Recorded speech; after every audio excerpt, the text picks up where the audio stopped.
이번 시간에는 13장 1절 다변수 함수에 대해서 공부를 하겠습니다.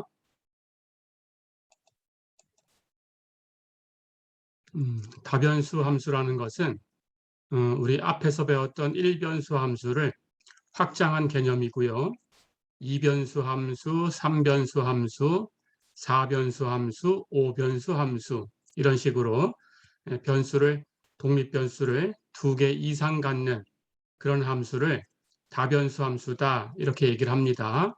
자, 그런데 우리는 주로 2변수 함수와 3변수 함수를 다룹니다. 그 중에 2변수 함수부터 보겠습니다. 우리가 앞에 12장에서 벡터 함수라는 걸 배웠었죠. R에서 Rn으로 가는 그런 함수였죠. 그래서 우리가 다룬 것은 R에서 R2로 가는 함수 또는 R에서 R3로 가는 함수, 즉 평면 곡선이나 3차원 공간에 있는 곡선, 이런 곡선들을 다뤘었죠. 그 정의역, 치역 부분을 서로 바꿔주면 다변수 함수의 개념이 생깁니다. 그래서 다변수 함수는 Rn에서 R로 가는 실가 함수예요. 그래서 그런 것들을 다뤄보겠습니다.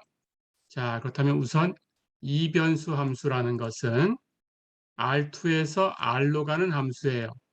그 함수를 F라고 하면 F는 R2에서 R로 가는 함수다. 이렇게 생각하면 됩니다. 그런데 정의역이 R2 전체가 될 수도 있지만 R2의 일부 영역이 될 수도 있어요. 그래서 R2의 부분집합 D라고 할까요? 이 부분집합 D에서 R의 부분집합 A라고 할까요? D에서 A로 가는 그런 함수, 이런 함수를 이변수 함수다, 이렇게 부릅니다.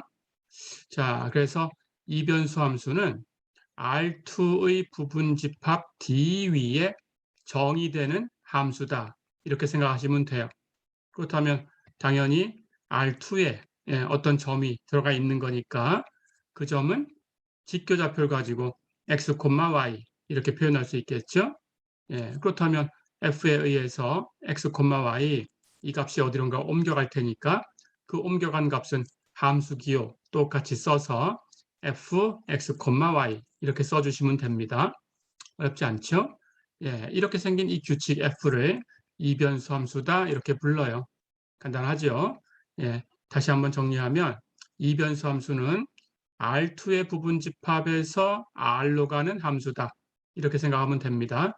쉽게 R2에서 R로 가는 함수다. 이렇게 얘기를 합니다.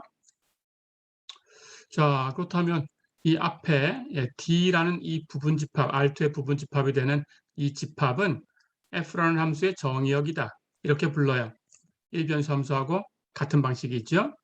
그리고 XY가 F에 의해서 옮겨간 점, fxy, 이것을 다 모아놓은 집합, D 안에 있는 모든 xy에 대해서 fxy를 계산해서 그 전체를 모아놓은 집합, 이것을 f의 치역이다 이렇게 부릅니다. 어렵지 않죠? 즉 함수값을 다 모아놓은 집합이다 그런 뜻이에요. 이렇게. 자, 그래서 함수의 개념은 일변수 함수나 다른 게 없고요. 일변수 함수하고 달라진 것은 정의역이 일변수 함수는 실수 전체 집합의 부분 집합인데 이변수 함수는 실평면 전체의 집합의 부분 집합이다. 이렇게만 달라졌습니다. 이렇게 기억을 해주시면 되겠어요. 자, 그래서 이변수 함수에 대해서 간단하게 알아봤고요. 당연히 우리가 일변수 함수의 상을 그리면 y는 fx, 이 상을 그리면, 즉 그래프를 그리면 xy 평면에 있는 어떤 곡선이 되죠. 그렇죠? 어떤 실수 x를 f라는 함수가 이렇게 fx로 옮겨 놓은, 그 점을 다 모아 놓으면 x가 fx로 갔다. 그것을 xy 평면의 좌표로 x, fx 이렇게 쓸 수 있죠. 해서 x, fx를 다 모아 놓으면 이렇게 곡선이 하나 만들어집니다. R2에 있는 어떤 곡선이 있죠. 이것이 바로 y는 fx라는 일변수 함수의 그래프가 되죠. 그렇죠? 그것처럼 여기는 이제 이변수 함수니까 종속 변수 그 값을 z라고 한번 해볼까요? 그렇다면 z는 fxy 이렇게 이변수 함수가 생깁니다. 그렇죠? 그럴 때 마찬가지로 x, y, z, z는 fxy니까 fx, y 이렇게 이 점을 다 모아 놓으면 3차원 공간 안에 있는 어떤 집합이 될 텐데 그것은 3차원 공간 안에서 어떤 공면을 만들어요. 이렇게 3차원 공간에서 이렇게 공면을 하나 만들고 있다. 그래서 y는 fx라는 일변수 함수의 상은 곡선이고요. z는 fxy라는 이변수 함수의 상은 공면이 됩니다. 이렇게 차원이 하나씩 올라가면 돼요.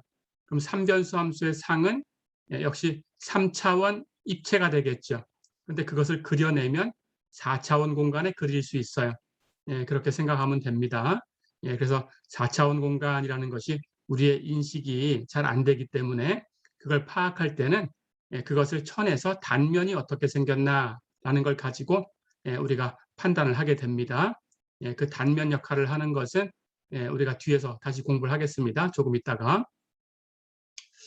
자, 그렇다면 우선 이변수 함수를 갖다 놓고 정의역을 한번 계산을 해볼게요. 그리고 그 이미지 상을 한번 계산을 해볼게요. 이제 1번 보세요.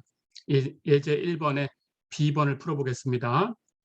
어떤 함수, 이변수 함수인데 fxy 이렇게 썼습니다.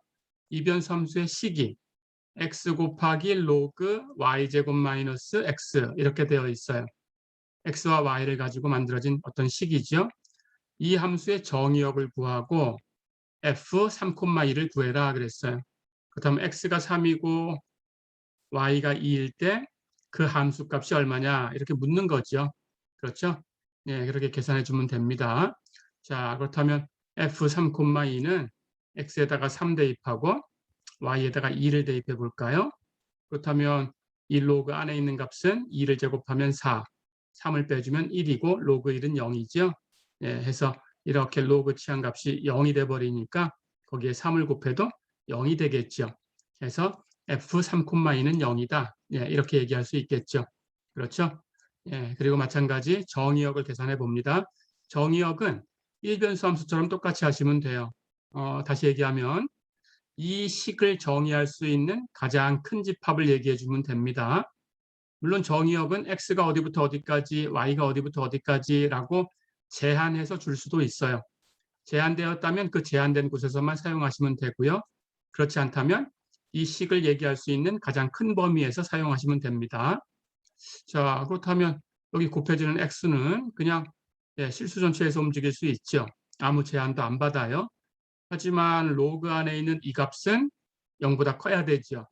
그래서 y제곱 마이너스 x 이 값은 0보다 커야 되니까 넘겨주면 y제곱은 x보다 커야 된다 그런 뜻이에요. 자, 그렇다면 우리 공간의 좌표를 다 공부하고 왔으니까 여기 x라는 것은 x좌표고 y라는 것은 y좌표다라는 걸 알고 있습니다. 그렇다면 이 정의역은 R2의 부분집합에 있어야 되니까 실평면 안에 있는 어떤 영역이 될 거예요. 그런데 실평면 안에 있는 영역에서 그 주어진 점의 좌표를 x, y라고 썼다면 그때 y좌표를 제곱한 값이 x좌표보다는 커야 된다 그런 뜻이에요. 자, 그렇다면 이게 같은 곳은 어딜까요? x와 y제곱이 같다. 이걸 표현하면 이렇게 포물선이 되겠죠. 우리 y는 x제곱하는 포물선을 잘 알고 있죠. 원점을 지나가는 포물선입니다. 이렇게 생겼죠. 그렇죠? 이렇게 펜이 이렇게 움직이는 이렇게 생겼습니다. 그렇죠? 그것을 돌려놓으면 돼요. x하고 y하고 입장을 바꿔놨으니까. 그래서 x는 y제곱하는 것은 이렇게 점선으로 표현된 원점을 지나가는 여기 이런 포물선이죠. 이렇게 생긴 포물선이에요. 그런데 이 포물선 상에 있는 점들은 x와 y제곱이 같은 점들이죠. 그런데 y제곱이 커야 돼요. x가 y제곱보다 작아야 돼요. 그렇다면 여기 점을 하나 찍어볼까요? 여기 x의 값을 이제 움직일 텐데 같은 y에 대해서 얘기하면 이렇게 x축하고 나란한 선상에 있는 이 점들이 y의 값이 다 같죠. 그렇죠? 그렇다면 이 점에서 왼쪽으로 갈수록 x의 값이 작아져요. 그렇죠? 이 점에 있을 때 x하고 y제곱이 같았으니까 같은 y를 갖다 놓고 x를 왼쪽으로 움직이면 x는 조금 더 작아진 값으로 취해졌으니까 여기서 비교하면 이 점에 대해서는 y제곱하고 x를 비교하면 x가 작은 쪽에 있죠. 그렇죠? 왼쪽에 있는 건 다 그렇게 되겠네요. 하지만 오른쪽에 있는 것들은 이것보다는 x의 값이 커졌을 테니까 여기가 x하고 y제곱이 같다면 여기는 좌표의 x의 값이 y제곱보다 큰 값이 되겠죠. 그렇죠? 그래서 이렇게 오른쪽은 x가 y제곱보다 큰 그런 점들이고 이 왼쪽이 바로 x가 y제곱보다 작은 그런 점들이죠. 그렇죠? 그렇다면 이 포물선은 같은 거니까 여기는 등호가 없어요. 그렇다면 포물선상에 있는 점도 다 빠져나가지요. 이 식을 만족하지 못합니다. 그래서 점선으로 표기했고요. 그 왼쪽에 있는 모든 점은 이 식을 만족한다. 그렇죠? 그렇다면 R2라는 실평면에서 이 식을 만족하는 점들 전체의 집합은 여기 빗금친 이런 영역이죠. 그렇죠? 그래서 정의역은 이쪽 영역이다. 이렇게 어렵지 않죠? 자, 이렇게 살펴봤습니다.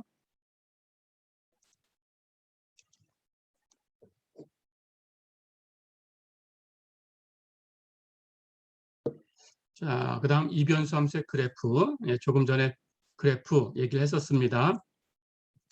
정의역이 D인 이변수 함수 fxy의 그래프라는 것은 이런 점들의 모임이다. x, y, z 3차원 공간에 있는 점이죠.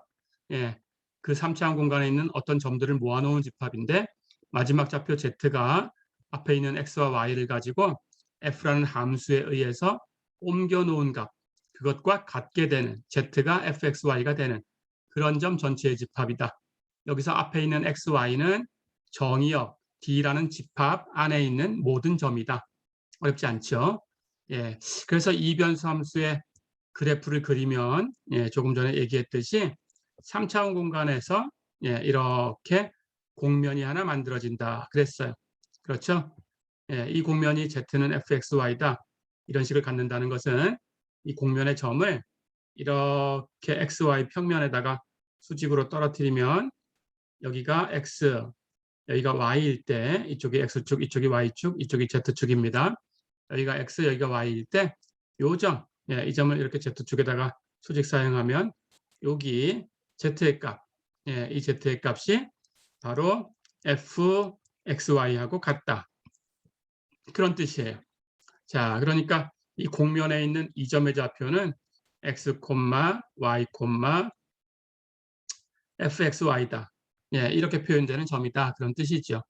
그래서 이런 점들을 다 모아놓으면 3차원 공간에 있는 공면이 하나 만들어집니다. 식에 따라서 어떤 공면일까라는 것을 이제 우리가 연구를 하고 공부를 할 거예요. 자, 그렇다면 예제를 또 하나 풀어볼게요. 예제 5번 보세요.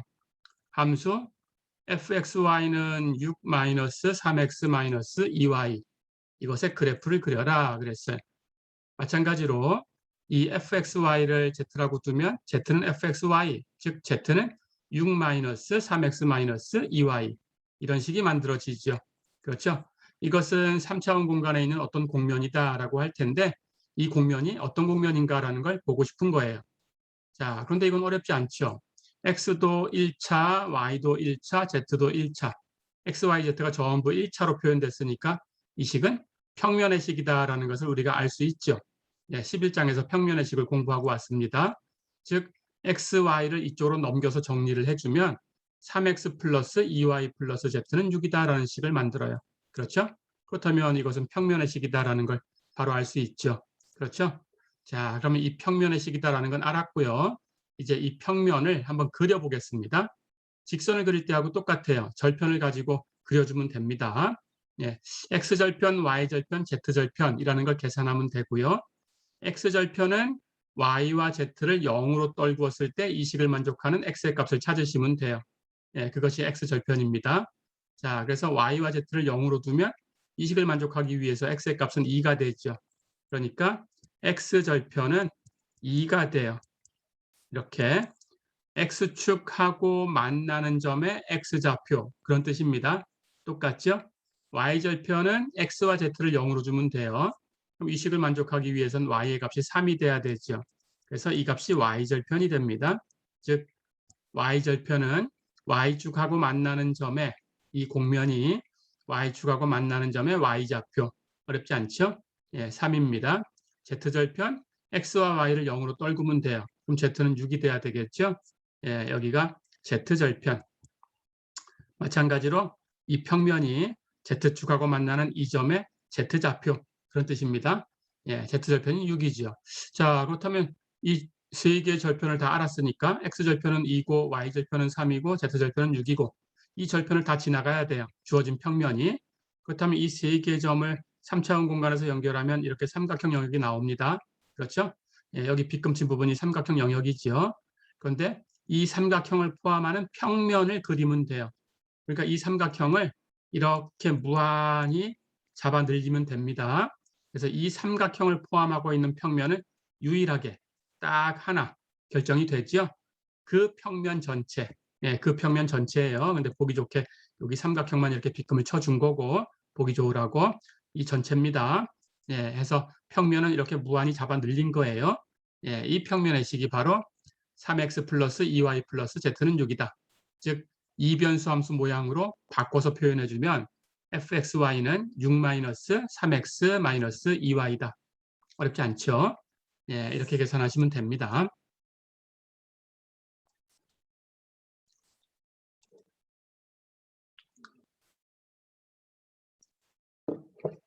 자, 한 문제 더 풀어보겠습니다. 이제 6번 보세요. gxy가 역시 x와 y로 표현됐으니까 이변수 함수죠. 식은 루트 9 마이너스 x제곱 마이너스 y제곱 이렇게 생겼다. 이것의 그래프를 그려라 그랬어요. 역시 그래프라고 했으니까 우리가 찾는 그런 집합은 x, y, gxy 전체의 집합. 그렇죠? 예, 이 전체의 집합을 찾으면 됩니다. 그때 x, y는 이 함수의 정의역 D 안에 있는 모든 점. 어렵지 않죠? 자, 근데 마찬가지로 이것도 이변수 함수니까 이 종속 변수를 z라고 한번 둬볼까요?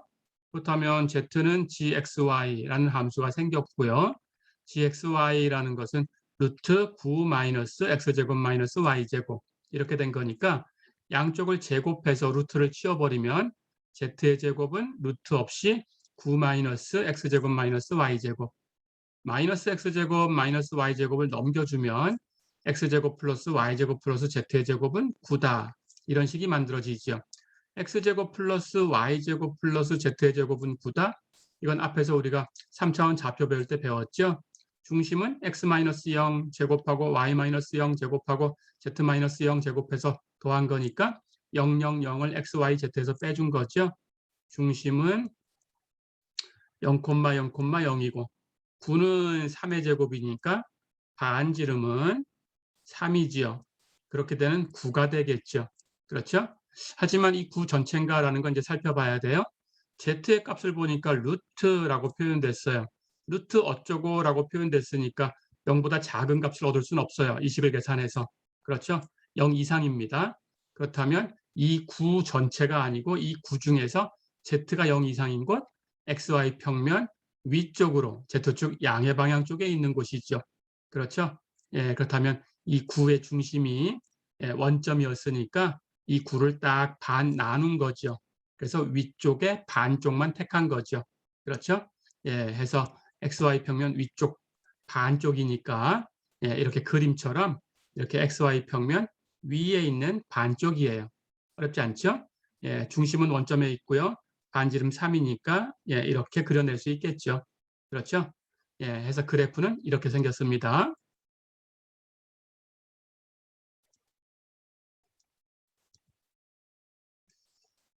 자, 그렇다면 이제 우리가 어떤 이변수 함수에 대해서 그 이변수 함수가 어떤 공면이다라는 것은 알았는데 그 공면이 어떻게 생겼냐라고 하면 예, 지금처럼 일일이 다 구해볼 수는 없어요. 지금처럼 평면이거나 구거나 이러면 우리가 알고 있는 식으로 표현되어 있으니까 예, 쉽게 그려낼 수 있지만 그렇지 않고 우리가 모르는 걸로 되어 있으면 예, 그걸 그려내는데 예, 만만치 않겠죠. 그렇죠? 그래서 그걸 그려내는 방법을 생각합니다. 자, 그렇다면 어떤 이변수 함수 z는 fxy라는 이변수 함수가 주어져 있어요. 자, 그럴 때 그 이변수 함수는 어쨌든 3차원 공간에 있는 어떤 공면이 될 거예요. 자, 그래서 이런 공면이다라고 한번 가정을 해보겠습니다. 예, 이렇게 여기 공면이 z는 fxy 이렇게 주어졌다라고 가정을 해볼게요. 그럴 때 이 그래프가 그냥 바로 우리가 알 수 있는 것이 아니다라고 가정을 할 거예요. 그렇다면 이걸 어떻게 그려낼 거냐라는 겁니다. 예, 이것은 우리가 CT 촬영할 때 단층 촬영을 해서 그 층마다 이게 어떻게 생겼다라는 걸 알아낸 다음에 그 층을 모아서 전체를 종합해서 보는 방법을 쓰면 돼요. 똑같이 하시면 됩니다. 자, 그래서 이 공면을 z는 k라는 평면으로 잘라내는 거예요. 여기 이만큼 z의 값을 k라고 해볼까요? 그렇다면 우리가 알고 있습니다. 역시 3차원 좌표계 할 때 배웠어요. xy 평면은 식이 z는 0이죠. 그렇죠? z의 값이 k다라고 하면 그 위에 있는 모든 점은 z좌표가 k라는 거니까 이 xy 평면하고 이렇게 평행하면서 여기 k 이만큼을 지나가는 이 xy 평면과 평행한 그런 평면이죠. 그 평면의 식이 z는 k죠. 그렇죠? 그렇다면 z는 k를 가지고 이 공면을 쳐보는 거예요. 그렇다면 이 공면에 이렇게 단층이 이렇게 하나 잘려 나오겠죠. 그렇죠? 이 공면을 2차원 공면을 이 평면으로 쳐냈을 때 그때 생기는 단층이니까 당연히 이 평면 안에 있는 평면 곡선이에요. 그렇죠? 예, 이건 곡선입니다. 그런데 이 곡선 위에 있는 모든 점들은 z의 값이 역시 k죠. 그렇죠? 이 k를 xy 평면으로부터 위쪽으로의 높이다라고 생각할 수 있어요. 그렇죠? 그러니까 이 높이가 같은 점들로 모여 있다. 이렇게 생각할 수 있죠. 그렇죠? 자, 그래서 높이가 같다라는 뜻으로 등, 위라는 말을 쓸 거예요. 위치가 같다, 높이가 같다. 예, 그런데 곡선이니까 등, 위, 곡선이다. 이렇게 이름을 줄 거예요. 어렵지 않죠? 예, 해서 높이라는 것은 수준, 높이, 예, 레벨이라고 합니다. 레벨. 해서 그것이 같은 곡선 하는 뜻으로 레벨 커브라고 해요. 레벨 커브 이렇게 부릅니다. 예, 우리말로는 등이 곡선 이렇게 불러요. 어렵지 않죠? 자, 그렇다면 등이 곡선의 개념은 알았죠? 공면을 z는 k라는 평면으로 쳤을 때 얻을 수 있는 곡선이다. 그렇죠? 자, 그렇다면 이 등이 곡선의 식이 뭘까를 생각할 거예요. z는 fxy라는 이 공면 위에 있어요. 그렇죠? 공면을 평면으로 쳤을 때 잘려 나오는 단층이니까 단면이니까 당연히 이 공면에 있어요. 그렇죠? 공면에 있으니까 이 등위 곡선은 공면의 식을 만족해요. 그런데 z는 k라는 평면으로 쳐서 얻은 거니까 z는 k라는 평면에도 있어요. 그렇다면 이 등위 곡선은 z는 k라는 이 식도 만족해야 돼요. 그렇죠? z는 fxy라는 식도 만족하고 z는 k라는 식도 만족하고 두 식을 만족하는 교집합을 계산을 하는 거죠. 그렇죠? 예, 그래서 z는 fxy, z는 k를 동시에 만족하기 위해서 fxy는 k다라는 식을 만족해야 되죠. 그렇죠? 예, 그래서 이 등위 곡선은 fxy는 k다 이런 식으로 표현된다. 어렵지 않죠? 자, 그럼 여러분들이 이걸 보고 이제 기억하셔야 됩니다. 이렇게 이변수 함수가 k다, 상수다, 이변수 함수가 상수다 이렇게 주어지는 것은 어떤 곡선이다라는 걸 알고 있어야 되고요. 그 곡선의 이름이 위치가 같은 거다라는 뜻으로 등위 곡선이다라는 이름을 가지고 있다. 이렇게 알고 있으면 되겠어요. 어렵지 않죠? 네, 이렇게 왼쪽 그림을 한번 더 보겠습니다. 여기 z는 fxy라는 이 공면이 하나 이렇게 생겼다고 해볼까요? 자, 그럴 때 이 공면을 z는 k라는 평면으로 쳐낸 거예요. 자, 그럴 때 여기 k는 4, 즉 z는 4라는 평면으로 친 거죠. k가 4다라는 것은 즉 여기 k는 4다라고 표현한 요거 요것은 z는 4로 친 거예요. 그렇죠? 예, 그렇게 생각하시면 됩니다. 그때 곡선이 이렇게 잘려 나왔다라고 할게요. 이런 곡선 또는 z는 5로 쳤다. 이만큼 z는 5로 쳤을 때 이 곡선이 이렇게 잘려 나왔다. 여기는 z는 3으로 쳤을 때 이렇게 잘려 나왔다. 예, 그렇게 가정을 해주면 이런 곡선들이 이 공면에 있는 이런 곡선들이 위치가 같다는 뜻으로 등위 곡선이라고 부른다. 어렵지 않죠? 자, 그럴 때 이 등위 곡선을 이렇게 XY 평면의 수직으로 사용해 볼 수가 있어요. 그렇죠? 자, 그렇다면 K가 3일 때 수직 사용하면 이렇게 XY 평면에 곡선이 하나 떨어집니다. K가 4일 때 잘려나온 부분도 XY 평면에 수직 사용하면 이렇게 XY 평면에 이렇게 떨어져 나옵니다. 그렇죠? K가 5일 때도 마찬가지 여기 XY 평면에 이렇게 그려줄 수 있어요. 그렇죠? 이렇게 해서 이 등위 곡선은 이 곡면에서 이렇게 보는 건데 그것을 쉽게 파악하기 위해서 같은 평면, XY 평면에다가 수직 사용시켜 놓고 이렇게 살펴볼 수도 있어요. 어렵지 않죠? 똑같이 다 등위 곡선이다라고 부릅니다. 이 곡면에 대한 등위 곡선은 이렇게 한꺼번에 XY 평면에 그려서 볼 수도 있고 곡면 위에다가 놓고 볼 수도 있고 어렵지 않죠? 이렇게 해주면 됩니다. 자, 그래서 다시 한번 정리하면 이변수 함수가 상수, 어떤 곡선을 이변수 함수가 상수 이런 식으로 줄 수 있다. 그때 생기는 그 곡선은 등위 곡선이라고 부른다. 당연히 이 이변수 함수를 Z라고 놓은 그때 생기는 곡면, 그 곡면에 대한 등위 곡선이다. 어렵지 않죠?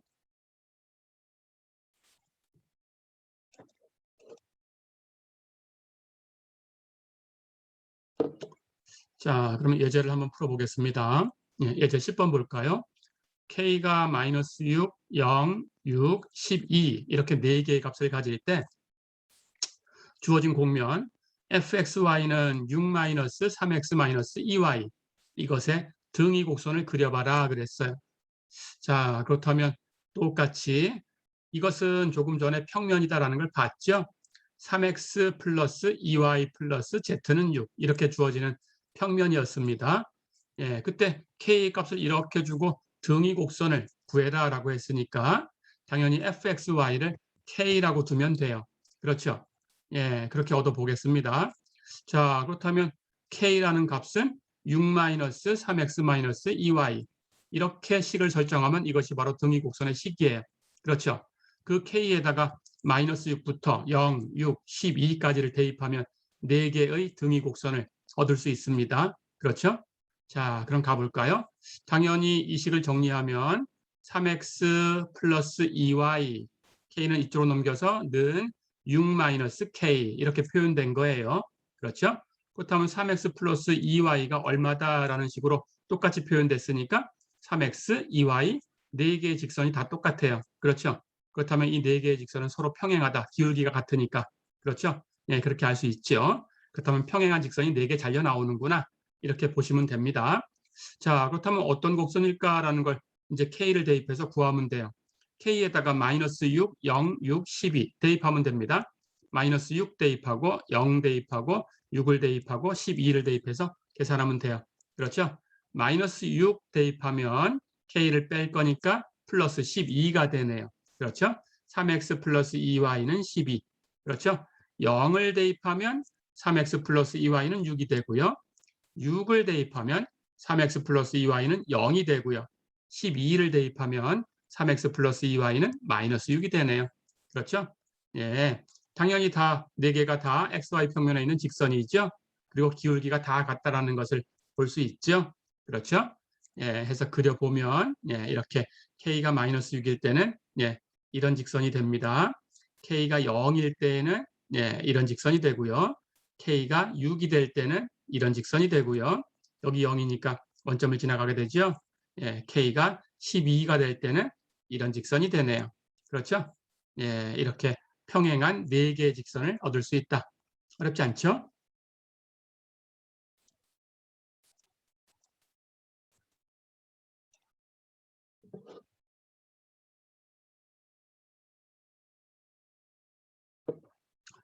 자, 하나 더 풀어보겠습니다. 예제 11번 보세요. k가 0, 1, 2, 3 이렇게 4개의 값을 가질 때 곡면 gxy는 루트 9-x제곱 마이너스 y제곱 이것의 등위 곡선을 그려라 그랬어요. 이것도 조금 전에 봤습니다. 이걸 z라고 두면 z는 루트라고 표현됐으니까 0 이상이고요. 그렇죠? 정리하면 제곱해서 정리하면 x제곱 플러스 y제곱 플러스 z제곱이 9. 원점을 중심으로 갖고 반지름 3인 9가 됐었죠. 그것에 z가 0 이상인 쪽이니까 위쪽 반쪽이 됐었죠. 그렇죠? 예, 그래서 이 9를 그려보면 이렇게 3차원 공간에 여기 z축이고요. 이렇게 원점을 중심으로 갖고 반지름이 3인 9의 위쪽 반쪽을 이렇게 그릴 수 있어요. 그렇죠? 자, 그렇다면 K가 0일 때, 1일 때, 2일 때, 3일 때라는 것은 K가 0이면 Z는 0, XY 평면으로 치는 거예요. 그렇죠? 그렇다면 당연히 여기 XY 평면에 있는 이 부분이 생기겠죠. 그렇죠? 예, K가 0일 때. K가 1이다 그러면 Z축으로 이렇게 1만큼 이렇게 올라가면 되겠죠. 그렇죠? K가 1일 때, K가 2일 때는 2만큼 이렇게 올라가면 됩니다. K가 2일 때 잘려 나오겠죠. 그렇죠? 근데 K가 3일 때는 이 9의 반지름이 3이니까 여기 딱 꼭대기에 있는 이 점만 하나 딱 잘려 나오겠죠. 그렇죠? 예, 이렇게 그려낼 수 있죠. 자, 그래서 이 그림은 XY 평면에다가 모두 사용시키면 이 K가 0일 때가 가장 큰 원이 생기고요. 그렇죠? K가 1일 때가 그 안쪽에 있는 그거보다 조금 작은 원이 생기고요. 그렇죠? K가 2일 때는 K가 1일 때보다 조금 더 작은 그런 원이 생기고 K가 3이 될 때는 예, 여기 점 하나만 있죠. 그렇죠?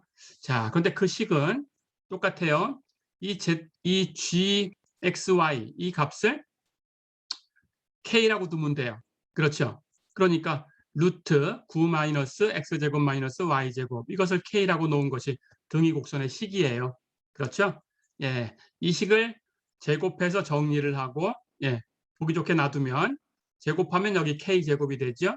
X제곱 Y제곱 넘겨주면 X제곱 플러스 Y제곱은 하고 정리할 수 있고 여기 9 놔두고 여기 K제곱을 넘겨주면 9 마이너스 K제곱이죠.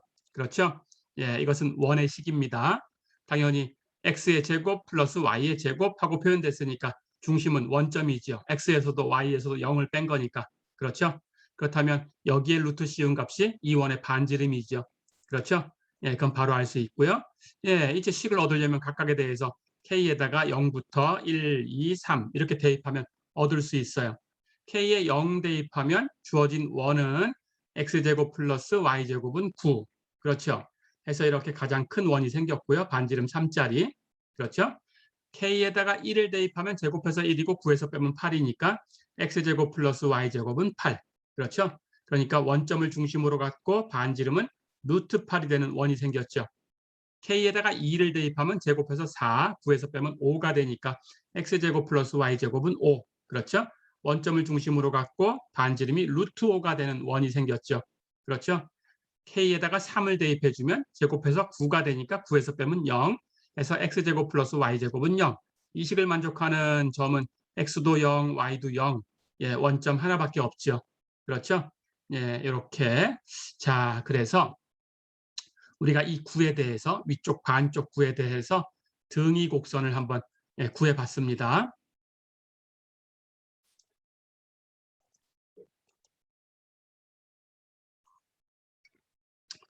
자, 이렇게 이변수 함수에 대해서 알아봤습니다. 예, 그런데 이변수 함수는 그냥 그 식을 가지고도 예, 우리가 쉽게 연구를 할 수 있는데 3변수 함수가 되면 예, 금방 얘기했던 것처럼 3변수 함수의 상은 4차원 공간에 있는 어떤 3차원 입체가 돼요.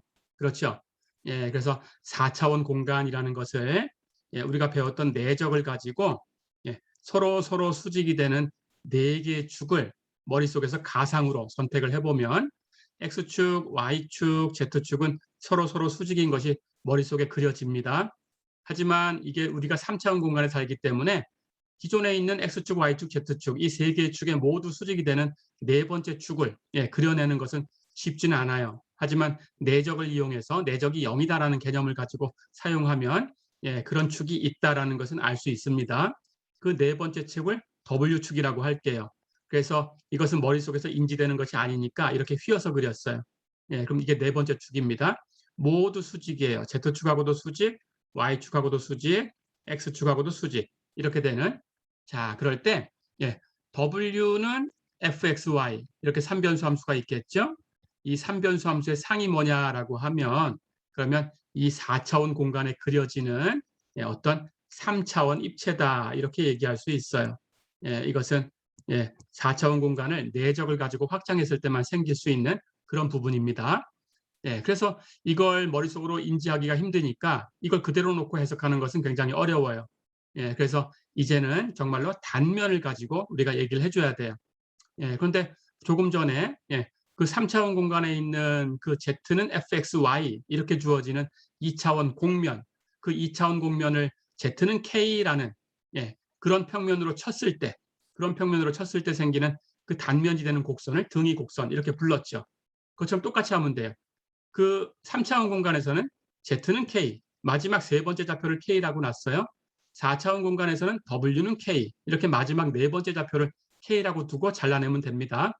그렇다면 W는 K라는 것은 여기 3차원 공간에서는 Z는 K라는 게 평면이지만 여기 4차원 공간에서는 W는 K라는 공간은 3차원 공간이에요.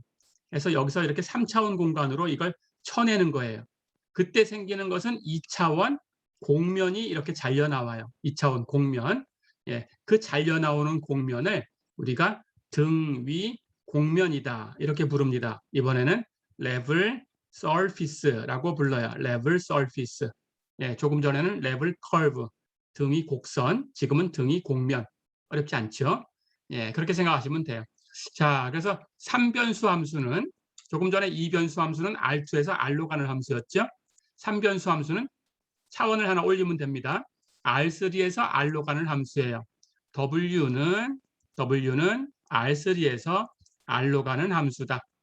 W라는 이 함수를 정의한 이 공간, 3차원 공간에 있는 어떤 3차원 영역, 그 3차원 영역이 이 함수의 정의역이다. R3의 부분집합 됐죠?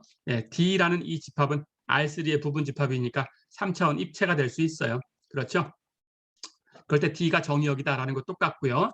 당연히 정의역 안에 있는 그 점은 3차원 공간에 있으니까 좌표 3개를 가지고 직교좌표로 표현할 수 있어요. 그때 그 좌표를 x, y, z라고 하면 이 점을 이 순서 세쌍 오더드 트리플을 f가 옮겨주는 그 유일한 실수값이 있겠죠. 그렇죠? fxyz 이 값으로 이렇게 옮겨주는 규칙, 이 규칙을 3변수 함수라고 부르면 됩니다. 어렵지 않죠? 이렇게. 자, 그래서 여기 D라는 것은 이 함수의 정의역이고요. 똑같습니다. 이 상, XYZ를 F가 옮겨준 그 값, F, XYZ. 이 값을 다 모아놓은 집합. 그런데 XYZ는 여기 정의역에 있는 모든 그런 원소에 대해서 다 계산한 것. 그걸 다 모아놓은 것, 즉 상을 다 모아놓은 것은 역시 치역이다. 이렇게 불러요. 어렵지 않죠? 그래프는 똑같이 얘기하면 됩니다. 이 3변수 함수의 그래프는 x, y, z. 마지막 네 번째 좌표는 앞에 있는 세 개의 f에 의한 함수값 f, x, y, z 이렇게. 이건 이제 R4에 있게 되죠. 그렇죠? 이것 전체의 집합이에요.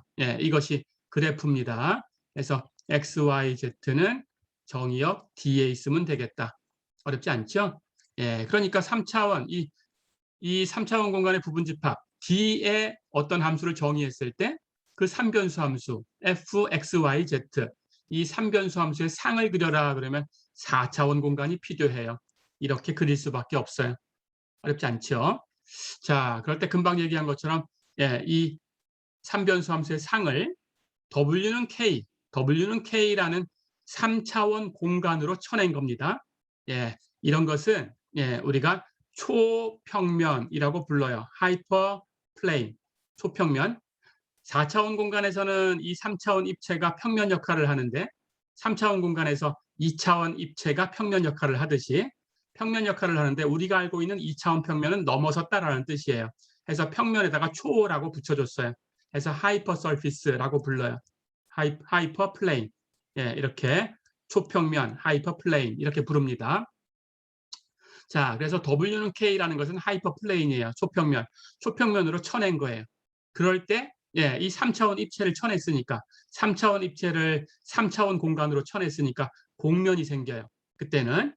그래서 그때 생기는 공면을 우리가 등위 공면이다 이렇게 부른다. 어렵지 않죠? 자, 그렇다면 3변수 함수 W는 fxyz를 W는 K로 쳐냈으니까 W는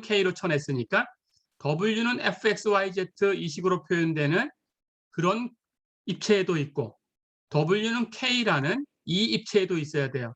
역시 교집합을 계산해야 돼요. 그렇죠? 예, 두 개의 교집합이니까 이번에는 fxyz가 K다라는 식으로 주어질 수밖에 없어요.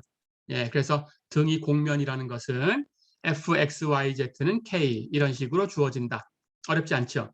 앞에서 이변수 함수 fxy가 어떤 상수 이렇게 주어진 것은 곡선인데 이름은 등이 곡선이다 이렇게 불렀죠. 그렇죠? 이번에는 3변수 함수가 상수 이렇게 주어진 것은 공면인데 이름은 등이 공면이다. 레벨 서피스 등이 공면이다. 이렇게 부른다. 어렵지 않죠? 예, 이렇게 기억해 주시면 되겠습니다.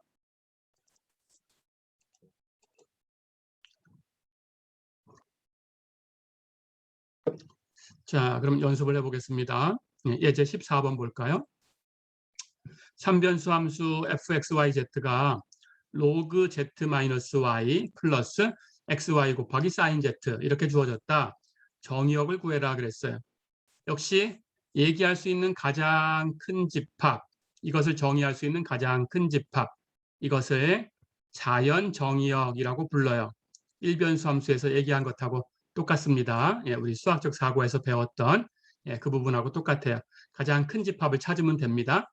자, 그렇다면 로그 안에 있는 것은 제한이 있죠. 0보다 커야 돼요. x, y 제한 없죠. 이건 실수 전체의 집합에서 다 움직일 수 있어요. 그렇죠? 여기는 z 마찬가지로 실수 전체에서 움직일 수 있어요. 그러니까 x 곱하기 y 곱하기 사인 z에서는 정의역이 제한되는 부분이 없습니다. 그렇죠? 사인도 마이너스 무한대부터 플러스 무한대까지 다 움직여도 사인의 값이 있어요. 그렇죠? 사인의 값은 가장 작을 때 마이너스 1, 가장 클 때는 플러스 1. 그렇죠? 예, 이렇게. 자, 그러니까 이쪽 부분은 정의역을 제한하지 못해요. 하지만 여기는 로그가 있으니까 로그 안에 있는 것은 0보다 커야 된다. 그렇다면 z와 y는 어떤 관계가 있어야 되겠죠? z-y는 0보다 커야 된다. 넘겨주면 z가 y보다 커야 된다. 그렇지 않죠?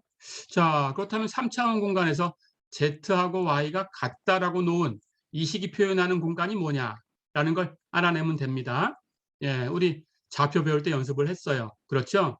z라고 놓은 것은 주어진 3차원 공간에 있는 그 점의 z좌표, y는 y좌표. 그러니까 z좌표와 y좌표가 같은 그런 점을 다 모아놓은 집합이다라는 거죠. 그렇죠? 자, 그렇다면 z하고 y만 있으니까 z축하고 y축만 가지고 좌표 평면을 하나 만들 수 있죠. 바로 yz 평면입니다. 그렇죠? yz 평면에서 z는 y가 뭐냐라고 물으면 예, yz 평면 한번 그려볼까요? 여기 y축, 여기 z축. 그렇다면 yz 평면에서는 z는 y, 예, 이렇게 원점을 지나가는 직선이죠. z는 y, 그렇죠? 예, 이렇게 직선이 하나 생깁니다. 원점을 지나가는 직선, z는 y, 그렇죠? 그런데 그것이 3차원 공간에서 얘기가 돼야 되니까 x의 값은 얼마가 되든 z하고 y만 같으면 된다는 뜻이에요. 그렇죠? 그렇다면 이 직선을 x축 방향으로 쭉 스윕아웃, 한번 쭉 쓸어내면 됩니다. 그렇죠? 직선이 한번 쭉 움직이니까 이렇게 움직일 때마다 이렇게 직선이 생겨요. 그렇죠? 이렇게 움직여서 만들어지는 이 직선을 다 모아놓은 집합이다 그런 뜻이에요. 그렇죠? 뭔가요? 평면이죠? 예, 이렇게 해서 z는 y라는 이 직선을 x축 방향으로 한번 쭉 움직였을 때 생기는 평면, 그 평면의 식이 바로 예, z는 y다라는 평면이죠. 어렵지 않죠? 자, 그렇다면 z는 y라는 것이 평면이다라는 걸 알았어요. 그렇다면 당연히 우리가 지금 구하고 싶은 것은 z가 y보다 크다예요. 그렇죠? z가 y보다 크다. 자, 그렇다면 요거 그림을 잠깐 지우고 칠판 지우고 다시 한번 보겠습니다. 이 선상에 있는 점은 이 점의 좌표를 x, y, z다라고 하면 그때 y좌표와 z좌표를 비교했을 때 이 평면에 있으니까 z하고 y는 같아요. 그렇죠? 자, 예를 들어서 예, 이 점을 이렇게 수직 사용했을 때 여기 y좌표, 예, y좌표라는 것하고 z좌표 이걸 비교했을 때 둘 다 1인 곳이다라고 한번 가정을 해볼까요? 예, 이런 점들이 이 선상에 있어요. 그렇죠? 자, 그렇다면 이것을 이렇게 Z축 방향으로 이렇게 움직여 보겠습니다. 이렇게. Z라는 값은 양의 방향이 위쪽이니까 위로 갈수록 Z의 값이 커져요. 그렇죠? 그렇다면 점이 여기 있을 때하고 여기 있을 때 비교하면 이 점하고 이 점 비교해 볼까요? 이 선상에 있으니까 지금 y의 값을 1로 고정시켜 놓고 움직이지 않았어요. 그렇죠? 예, 그렇다면 z는 위로 올라갔으니까 이 점은 z와 y가 같다. z도 1이고 y도 1이고. 그렇죠? 그렇다면 이 위로 올라간 값은 예, z 값이 y보다는 커야 되겠죠. 그렇죠? 예, 이 선상에서 같았으니까 근데 z가 이것보다는 이 점의 z 값이 더 커졌으니까 y는 똑같고. 그렇죠? 그렇다면 이 점은 z가 y보다 큰 쪽이죠. 반대로 이 점이 이렇게 아래쪽으로 내려갔다면 어떻게 될까요? 이번에는 z가 y보다 작겠죠. 그렇죠? 예, 그래서 z가 y보다 크다라는 이 집합은 z는 y라고 표현되는 이 평면을 기준으로 해서 이 위에 이쪽 예, 이렇게 빗금치는 이 부분에 있는 곳이다. 어렵지 않죠? 예, 이렇게. 자, 그렇다면 크다라고 했으니까 역시 이 평면이라는 것은 같은 거예요. 같은 거니까 이 평면은 점선으로 제거해야 되겠죠. 그렇죠? 그래서 이 평면 제외하고 이 평면 위에 있는 이 부분이다. 어렵지 않죠? 예, 이렇게 얘기할 수 있습니다. 집합으로 표현하면 x, y, z들의 모임인데 z가 y보다 큰 그런 x, y, z 전체의 집합이다. 예, 어렵지 않았죠?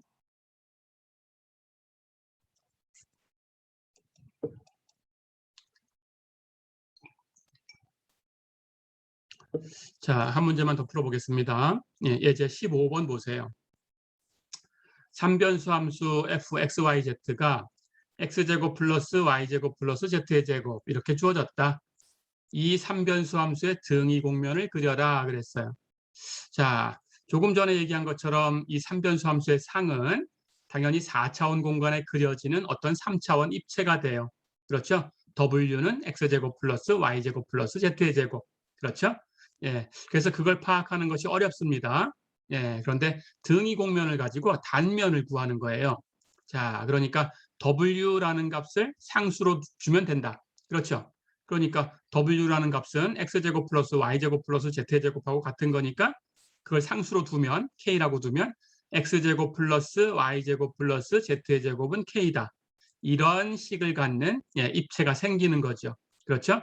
예, 이건 2차원 공면이고 그 이름이 등위 공면이다. 이 3변수 함수의 등위 공면이다. 어렵지 않죠? 예, 해서 등위 공면은 x제곱 플러스 y제곱 플러스 z의 제곱은 K다. 이런 식을 갖네요. 됐죠? 자, 그렇다면 이 값이 어떻게 되는가라는 걸 볼까요? 제곱 하는 걸 더했으니까 당연히 여기 주어진 상수 K가 만약에 음수였다면 그렇다면 이걸 만족하는 식은 없어요. 그렇죠? 그러니까 적어도 K라는 값은 0 이상일 때만 이 식을 만족하는 XYZ가 존재해요. 그렇죠? 그래서 이 등위 공면이라는 것은 K가 0 이상일 때만 있다. 그렇죠? K가 0 이상이다라는 것은 조금 전에 그렸던 4차원 공간, 예, 4차원 공간 네 번째 축, W축으로 이렇게 아래쪽으로 내려갔을 때는 K가 0보다 작은 거죠.